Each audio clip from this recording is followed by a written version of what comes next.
Hey friends, in these sessions we will see various errors in measurements. So the errors are classified in two main categories, that are systematic errors and random errors. Systematic errors are, name itself suggests, systematic in nature, that is whether they will be in a positive direction or will be in a negative direction. Means we can forecast this error and they will be in a very uniform pattern. So they are classified as instrumental errors, errors due to imperfection in experimental techniques and procedures, and personal errors. So let us understand each of them in detail. So first is our instrumental errors. Consider this scale and you can see that its readings, markings are worn off.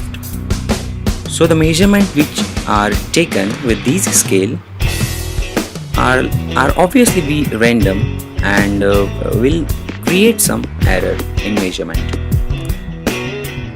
Consider second example. Here we have a weight scale which shows some deflection though there is no weight on it, and this deflection will be carried forwarded in each and every measurement we take with this weight scale. So here is an example of positive direction error. So there are always plus some grams in whatever accurate weight you measure with it, will always carry some error. Here thermometer you can see has liquid separations, and obviously this is one of the example of instrumental error. This is an unfit instrument for measurements of temperature.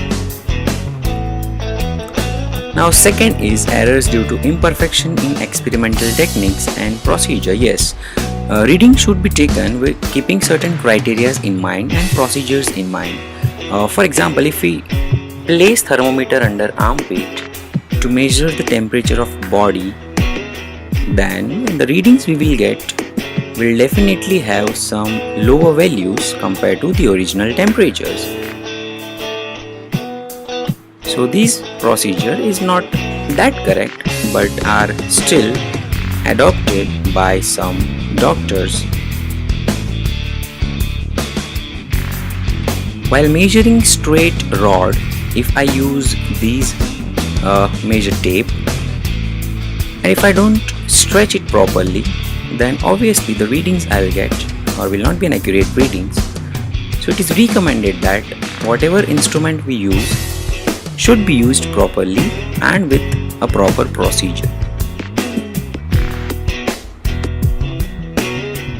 Next is personal errors. Personal errors are majorly resulting due to parallax in observations. Yes, by creating some angles with the correct view,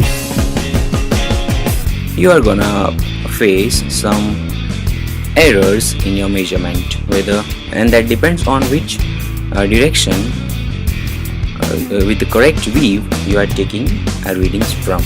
And here are three examples of these parallax errors, that are what your personal errors are. We can see from the figures.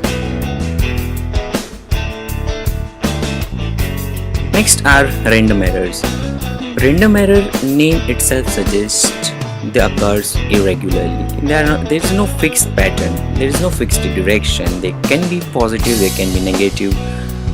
Depends on various conditions, various experimental conditions. That obviously difficult to forecast because we cannot forecast it whether errors will occur or not, whether they will be in positive direction or negative direction, because they are not depending on one parameter. There are many parameters on which this error depends, like temperature, pressure, voltage supply if you are dealing with an electrical instruments, vibrations if you are dealing with an mechanical setups, and there are n number of things that can result in random errors, and that's why they are called random. And the bonus one is least count error. Yes, least count is defined as the smallest value that can be measured by measuring instrument. For example, vernier scale has 0.01 cm of least count least count of micrometer screw gauge is 0.001 centimeter. So while taking reading with screw gauge, there will be more accuracy than vernier calipers. So these errors can be minimized by using high precision instrument, and also by taking arithmetic mean of series of observations. I'll be dealing with the last point in our upcoming videos. Hope you have got the point. For any doubts, you can comment below. Thank you.